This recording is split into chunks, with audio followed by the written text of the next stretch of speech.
समग्र भारतवासियों के हृदय सम्राट और विश्व के सर्वाधिक लोकप्रिय नेता माननीय प्रधानमंत्री श्री नरेंद्र मोदी जी को वंदन सह आइए जोरदार तालियों के साथ आमंत्रित करते हैं अपने बहुमूल्य मार्गदर्शन के लिए। जय सोमनाथ।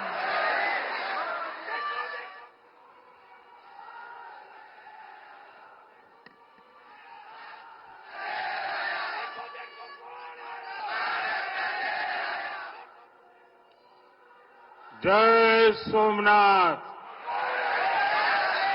जय सोमनाथ, जय सोमनाथ।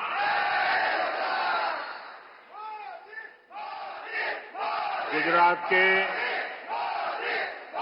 लोकप्रिय मुख्यमंत्री श्री भूपेंद्र भाई पटेल, ऊर्जावान युवा उप मुख्यमंत्री हर्ष संघवी जी, गुजरात सरकार में मंत्री जीतूभाई वाघाणी, अर्जुन भाई मोढवाडिया, डॉक्टर प्रद्युम्न वाजा, कौशिक भाई वेकरिया, सांसद राजेश भाई, अन्य महानुभाव, देवी और सज्जनों, आज देश के कोने कोने से लाखों लोग जुड़े हैं हमारे साथ। उन सबको भी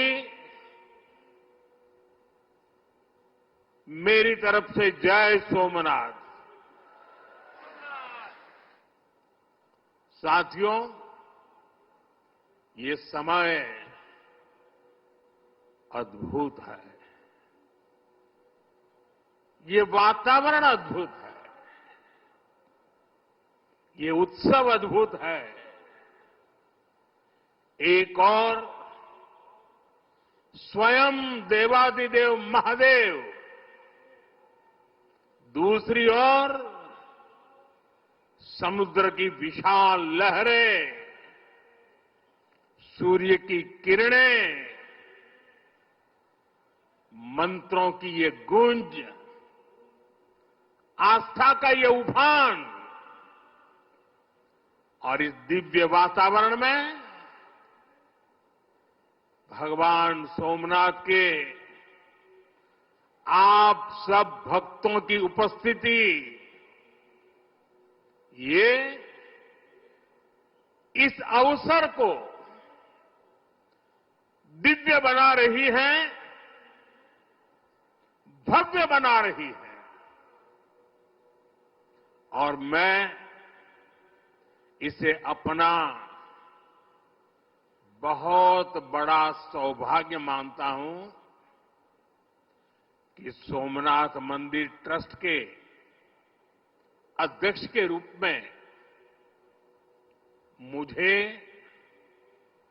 सोमनाथ स्वाभिमान पर्व में सक्रिय सेवा का अवसर मिला है।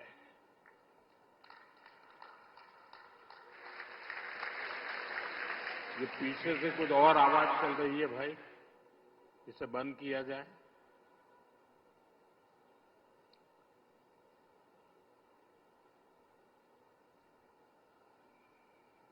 बहत्तर घंटों तक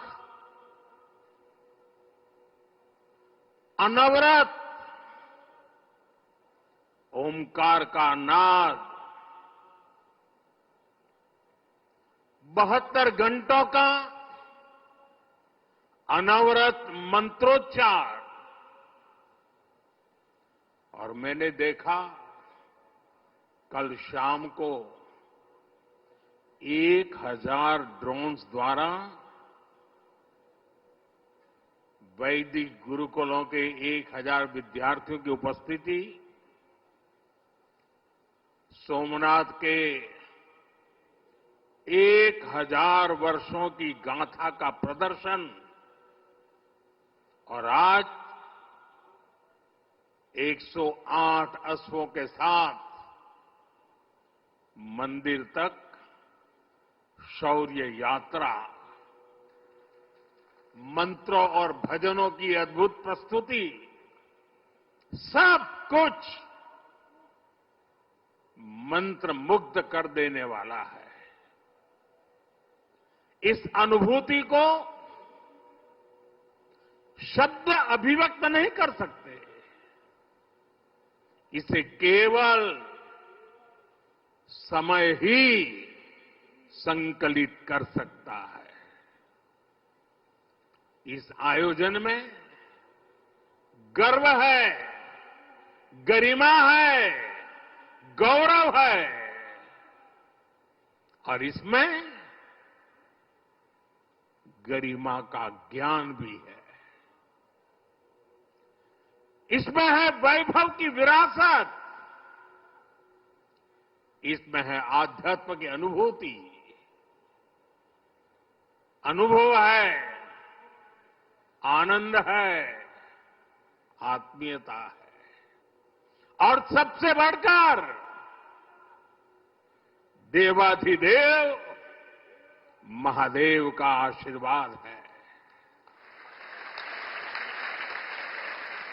आइए मेरे साथ बोलिए, नमः पार्वती पतये हर हर महादेव।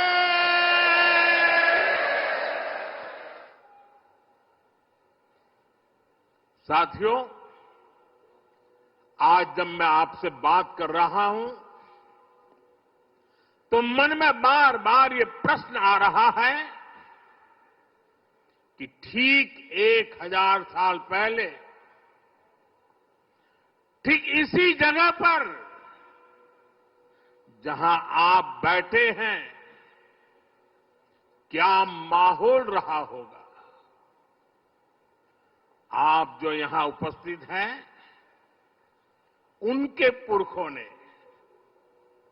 आपके पुरखों ने, हमारे पुरखों ने जान की बाजी लगा दी थी।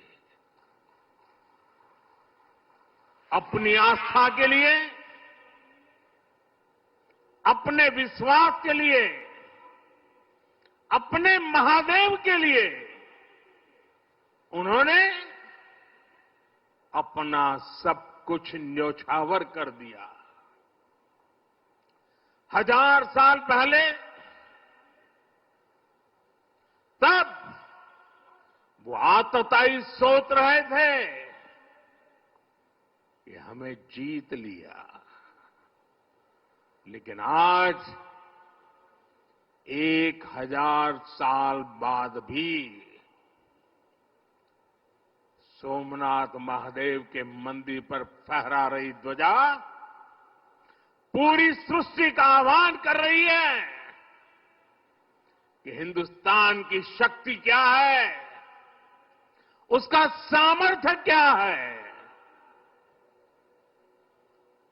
प्रभास पाटन तीर की इस मिट्टी का कण कण शौर्य, पराक्रम और वीरता का साक्षी है।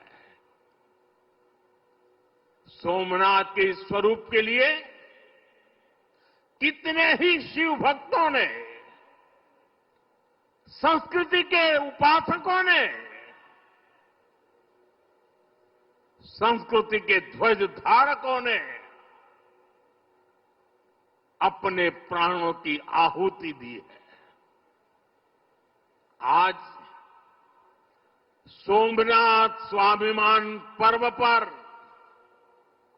सबसे पहले मैं हर उस वीर वीरांगना को नमन करता हूं जिसने सोमनाथ की रक्षा को, मंदिर के पुनर्निर्माण को अपना जीवन ध्येय बनाया, अपना सब कुछ देवाधिदेव महादेव को अर्पण कर दिया। भाइयों बहनों, प्रभास पाटन का एक क्षेत्र भगवान शिव का अपना क्षेत्र तो है, इसकी पवित्रता भगवान श्री कृष्ण से भी जुड़ी है। महाभारत काल में पांडवों ने भी इस तीर्थ में तपस्या की थी। इसलिए ये अवसर भारत के अनगिनत आयामों को नमन करने का भी अवसर है। ये भी एक सुखद संयोग है कि आज जब सोमनाथ मंदिर के इस स्वाभिमान यात्रा के 1000 साल पूरे हो रहे हैं, तो साथ ही 1951 में हुए इसके पुनर्निर्माण के 75 साल भी पूरे हो रहे हैं। मैं दुनिया भर के करोड़ों श्रद्धालुओं को सोमनाथ स्वाभिमान पर्व की शुभकामनाएं देता हूं। साथियों, सोमनाथ स्वाभिमान पर्व 1000 साल पहले हुए विध्वंस के स्मरण के लिए नहीं, ये पर्व 1000 साल की यात्रा का पर्व है। साथ ही ये हमारे भारत के अस्तित्व और अभिमान का पर्व है, क्योंकि हमें हर कदम पर, हर मुकाम पर सोमनाथ और भारत में अनोखी समानताएं दिखती है। जैसे सोमनाथ को नष्ट करने के एक नहीं अनेकों प्रयास हुए, दुष्प्रयास हुए, उसी तरह विदेशी आक्रांताओं द्वारा कई सदियों तक भारत को खत्म करने की लगातार कोशिशें होती रही, लेकिन न सोमनाथ नष्ट हुआ और न ही भारत नष्ट हुआ। क्योंकि भारत और भारत की आस्था के केंद्र एक दूसरे में समाये हुए हैं। साथियों, आप उस इतिहास के बारे में कल्पना करिए। आज से 1000 साल पहले सन 1026 में सबसे पहले गजनी ने सोमनाथ मंदिर को तोड़ा। उसे लगा उसने सोमनाथ का वजूद मिटा दिया, लेकिन कुछ वर्षों के भीतर भीतर सोमनाथ का पुनर्निर्माण हो चुका था। 12वीं शताब्दी में राजा कुमारपाल ने मंदिर का भव्य जीर्णोद्धार करा दिया था, लेकिन 13वीं शताब्दी के अंत में अलाउद्दीन खिलजी ने सोमनाथ पर फिर आक्रमण का दुस्साहस कर दिया। कहते हैं जालोर के रावल ने खिमजी सेनाओं से जमकर लोहा लिया। इसके बाद 14वीं शताब्दी की शुरुआत में जूनागढ़ के राजा द्वारा फिर से सोमनाथ की प्रतिष्ठा संपन्न कर दी गई। 14वीं शताब्दी के आखिरी वर्षों में मुजफ्फर खान ने सोमनाथ पर फिर हमला किया। वो हमला भी नाकाम रहा। 15वीं शताब्दी में सुल्तान अहमद शाह ने सोमनाथ मंदिर को दूषित करने की कोशिश की और इसी शताब्दी में उसके पोते सुल्तान महमूद बेगड़ा ने सोमनाथ पर आक्रमण कर मंदिर को मस्जिद बनाने की कोशिश की। लेकिन महादेव के भक्तों के प्रयासों से मंदिर पुनः जीवंत हो उठा। 17वीं 18वीं शताब्दी में औरंगजेब का दौर आया, उसने सोमनाथ मंदिर को अपवित्र किया, सोमनाथ को फिर मस्जिद बनाने की कोशिश की। उसके बाद भी अहल्याबाई होलकर ने नए मंदिर की स्थापना कर सोमनाथ को एक बार फिर साकार कर दिया।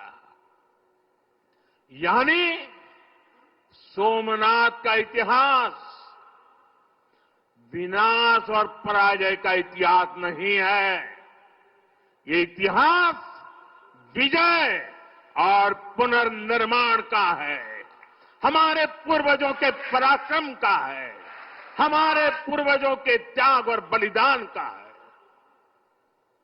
आतताई आते रहे,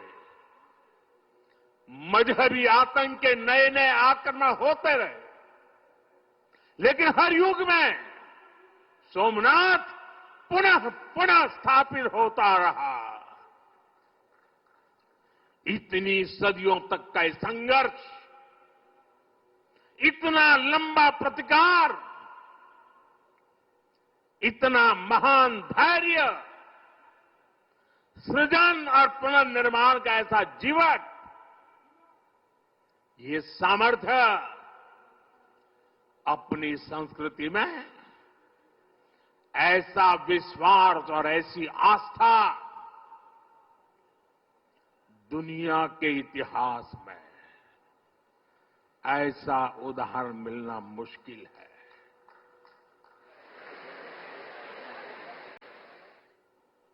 जरा मैंने जवाब आपजो पेला આપણે આપણા પૂર્વજોના પરાક્રમનું પુણ્ય સ્મરણ કરવું જોઈએ કે ના કરવું જોઈએ? આપણા પૂર્વજોએ કરેલા પરાક્રમમાંથી પ્રેરણા લેવી જોઈએ કે નહીં લેવી જોઈએ? એવો કોઈ દીકરો હોય, એવા કોઈ સંતાન હોય કે જે પોતાના પૂર્વજોને ભૂલવા માટેના નાટક કરે? भाइयों बहनों, जब गजनी से लेकर औरंगजेब तक तमाम आक्रांता सोमनाथ पर हमला कर रहे थे, तो उन्हें लग रहा था कि उनकी तलवार सनातन सोमनाथ को जीत रही है। वो मजहबी कट्टरपंथी ये नहीं समझ पाए कि जिस सोमनाथ को वो नष्ट करना चाहते हैं, उनके नाम में ही सोम अर्थात अमृत जुड़ा हुआ है। उसमें हलाहल को पीकर भी अमर रहने का विचार जुड़ा है। उसके भीतर सदाशिव महादेव के रूप में वो चैतन्य शक्ति प्रतिष्ठित है, जो कल्याण कारक भी है और प्रचंड तांडवः शिवः ये शक्ति का स्रोत भी है। भाइयों बहनों, सोमनाथ में विराजमान महादेव, उनका एक नाम मृत्युंजय भी है। मृत्युंजय, जिसने मृत्यु को जीत लिया हो, जो स्वयं काल स्वरूप है। यतो जायते पाल्यते येन विश्वम तमीस भजे लियते यत्र विश्वम।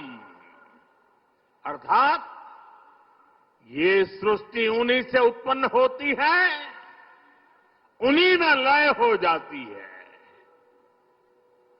हम मानते हैं त्वमेको जगत व्यापको विश्व रूप, यानी शिव पूरे जगत में व्याप्त है। इसलिए इस हम कण कण, कंकड़ कंकड़ में भी उस शंकर को देखते हैं। फिर कोई उन शंकर के कितने स्वरूपों को नष्ट कर सकता है? हम तो वो लोग हैं जो जीव में भी शिव को देखते हैं। उनसे हमारी आस्था को कोई कैसे डिगा सकता था? और साथियों, ये समय चक्र है कि सोमनाथ को ध्वस्त करने की मंशा लेकर आए मजहबी आतताई आज इतिहास के कुछ पन्नों में सिमट कर रह गए हैं। और सोमनाथ मंदिर उसी विशाल समंदर के किनारे गगनचुंबी धर्म ध्वजा को थामे खड़ा है। सोमनाथ का ये शिखर मानो उद्घोष कर रहा है, चंद्रशेखरम आश्रय मम किम करिष्यति वै यम, अर्थात मैं चंद्रशेखर शिव पर आश्रित हूं, काल भी मेरा क्या कर लेगा। साथियों, सोमनाथ स्वाभिमान पर्व इतिहास के गौरव का पर्व तो है ही, ये कालातीत यात्रा को भविष्य के लिए जीवंत बनाने का माध्यम भी है। हमें इस अवसर को अपने अस्तित्व और पहचान को सशक्त करने के लिए उपयोग करना है। आप भी देखते हैं, अगर कहीं किसी देश के पास कुछ 100 साल पुरानी विरासत होती है, वो देश उसे अपनी पहचान बनाकर दुनिया के सामने प्रस्तुत करता है। वहीं भारत के पास सोमनाथ जैसे हजारों साल पुराने पुण्य स्थान है। ये स्थान हमारे सामर्थ्य, प्रतिरोध और परंपरा के पर्याय रहे हैं। लेकिन दुर्भाग्य से आजादी के बाद गुलामी की मानसिकता वाले लोगों ने उनसे पल्ला झाड़ने की कोशिश की। उस इतिहास को भुलाने के कुत्सित प्रयास हुए। हम जानते हैं, सोमनाथ की रक्षा के लिए देश ने कैसे कैसे बलिदान दिए थे। रावल कन्नड़े जैसे शासकों के प्रयास, वीर हमीरजी गोहिल का पराक्रम, बेगड़ा भील का शौर्य, ऐसे कितने ही नायकों का इतिहास सोमनाथ मंदिर से जुड़ा है। लेकिन दुर्भाग्य से इन्हें कभी उतना महत्व नहीं दिया गया। बल्कि आक्रमण के इतिहास को भी कुछ इतिहासकारों और राजनेताओं द्वारा व्हाइट वॉश करने की कोशिश की गई। मजहबी उन्माद की मानसिकता को केवल साधारण लूट बताकर ढंकने के लिए किताबें लिखी गई। सोमनाथ मंदिर एक बार नहीं, बार बार तोड़ा गया। अगर सोमनाथ पर आक्रमण केवल आर्थिक लूट के लिए हुए होते तो 1000 साल पूर्व पहली बड़ी लूट के बाद रुक गए होते। लेकिन ऐसा नहीं हुआ। सोमनाथ के पवित्र विग्रह को तोड़ा गया। बार बार मंदिर का स्वरूप बदलने की कोशिश हुई और हमें पढ़ाया गया कि सोमनाथ को लूट के लिए तोड़ा गया था। नफरत, अत्याचार और आतंक का असली क्रूर इतिहास हमसे छिपाया गया। साथियों, हमने धर्म के प्रति ईमानदार कोई भी व्यक्ति ऐसी कट्टरपंथी सोच का समर्थन नहीं करेगा। लेकिन तुष्टीकरण के ठेकेदारों ने हमेशा इस कट्टरपंथी सोच के आगे घुटने टेके। जब भारत गुलामी की बेड़ियों से मुक्त हुआ, जब सरदार वल्लभ भाई पटेल ने सोमनाथ के पुनर्निर्माण की शपथ ली, तो उन्हें भी रोकने की कोशिश की गई। 1951 में तत्कालीन राष्ट्रपति डॉक्टर राजेंद्र प्रसाद के यहां आने पर भी आपत्ति जताई गई। उस समय सौराष्ट्र के सर्वाधिक मशहूर हमारे जाम साहब महाराजा दिग्विजय सिंह जी आगे आए थे। भूमि अधिग्रहण से लेकर सुरक्षा व्यवस्था तक उन्होंने राष्ट्रीय गौरव को सबसे ऊपर रखा था। उस दौर में सोमनाथ मंदिर के लिए जाम साहब ने 1 लाख रुपए का दान दिया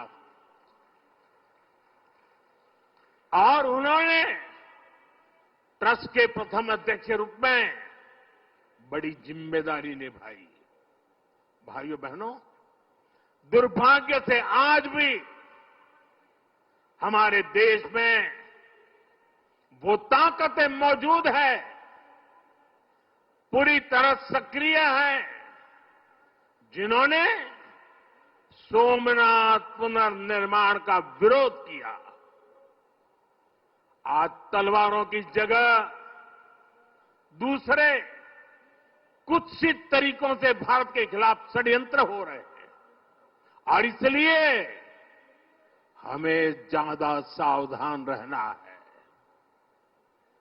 हमें खुद को शक्तिशाली बनाना है, हमें एक रहना है, एकजुट रहना है, ऐसी हर ताकत को हराना है जो हमें बांटने की साजिश से रच रही है।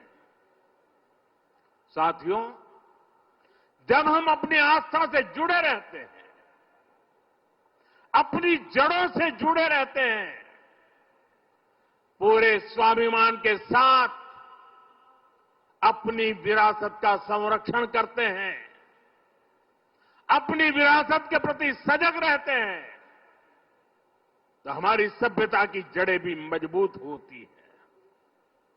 और इसलिए पिछले 1000 वर्षों की यात्रा हमें अगले 1000 वर्षों के लिए तैयार रहने की प्रेरणा देती है।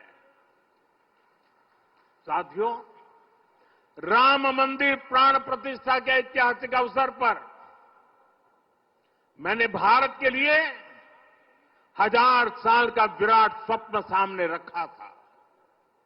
मैंने देव से देश के विजन के साथ आगे बढ़ने की बात कही थी। आज देश का सांस्कृतिक पुनर्जागरण, करोड़ों देशवासियों में नया विश्वास भर रहा है।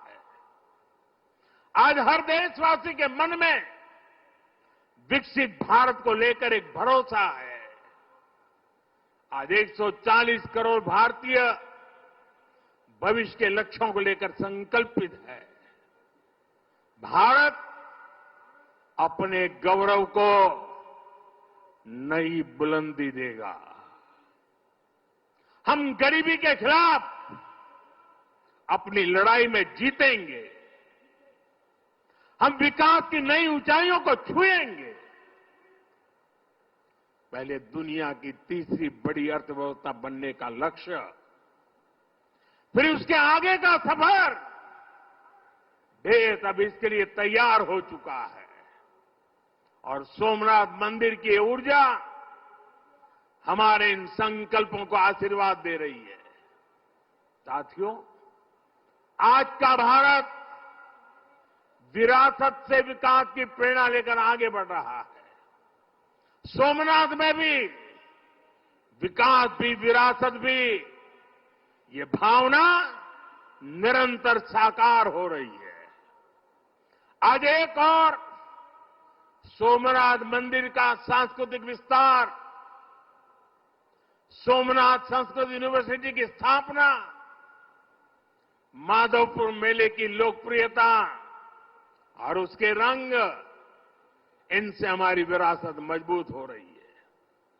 गिर लायन के संरक्षण से इस क्षेत्र का प्राकृतिक आकर्षण बढ़ रहा है, तो वहीं प्रभास पाटन क्षेत्र के विकास के नए आयाम भी गढ़े जा रहे हैं। केशोद एयरपोर्ट का विस्तार किया जा रहा है। इससे देश विदेश से श्रद्धालु सीधे सोमनाथ तक पहुंच सकेंगे। अहमदाबाद से वेरावल वंदे भारत ट्रेन की शुरुआत से तीर्थयात्रियों और पर्यटकों का समय कम हुआ है। इस क्षेत्र में यात्रा धाम सर्किट का विकास भी किया जा रहा है। यानी आज का भारत आस्था को स्मरण करने के साथ ही इंफ्रास्ट्रक्चर, कनेक्टिविटी और टेक्नोलॉजी के जरिए उसे भविष्य के लिए सशक्त भी कर रहा है। साथियों, हमारी सभ्यता का संदेश कभी किसी को पराजित करने का नहीं रहा, बल्कि जीवन को संतुलन में रखने का रहा है। हमारे यहां आस्था की राह हमें घृणा की तरफ नहीं ले जाती। हमारे यहां शक्ति हमें विनाश करने का अहंकार नहीं देती। सोमनाथ जैसे तीर्थ ने हमें सिखाया है कि सृजन का मार्ग लंबा होता है, लेकिन वही स्थायी होता है, चिरंजीव होता है। तलवार की नोक पर कभी दिलों को नहीं जीता जा सकता। जो सभ्यताएं दूसरों को मिटाकर आगे बढ़ना चाहती हैं, वे स्वयं समय में खो जाती है। इसलिए भारत ने दुनिया को ये नहीं सिखाया कि दूसरे को हराकर कैसे जीता जाए, बल्कि ये सिखाया कि कैसे दिलों को जीतकर जिया जाए। ये विचार आज दुनिया की जरूरत है। सोमनाथ की 1000 वर्षों की गाथा पूरी मानवता को सीख दे रही है। इसलिए आइए हम संकल्प करें, हम विकास की ओर आगे बढ़ें, कदम से कदम मिलाकर चले, कंधे से कंधा मिलाकर चले, मन से मन को जोड़कर चले। लक्ष्य को ओझल दिए हुए बिना हम चलते चले और साथ ही अपने अतीत और अपनी विरासत से भी जुड़े रहें। हम आधुनिकता को अपनाते हुए अपनी चेतना को संभाले रखें। आइए सोमनाथ स्वाभिमान पर्व जैसे आयोजनों से प्रेरणा लेते हुए विकसित होने के मार्ग पर तेजी से चले। हर चुनौती को पार करते हुए हम अपने लक्ष्य तक पहुंचे। और ये कार्यक्रम आज तो शुरू हो रहा है। हमें 1000 साल का स्मरण देश के कोने कोने में करना है। दुनिया को हमारी विरासत का परिचय करवाना है। हमें 75 साल का ये नया पर्व भी मनाना है और हम 2027 मई तक इसको मनाते रहें, जन जन को जगाते रहें।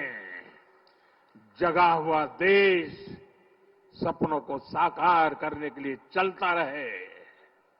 इसी कामना के साथ एक बार फिर समस्त देशवासियों को मैं बहुत बहुत शुभकामनाएं देता हूं। हर हर महादेव। जय सोमनाथ। जय सोमनाथ। जय सोमनाथ।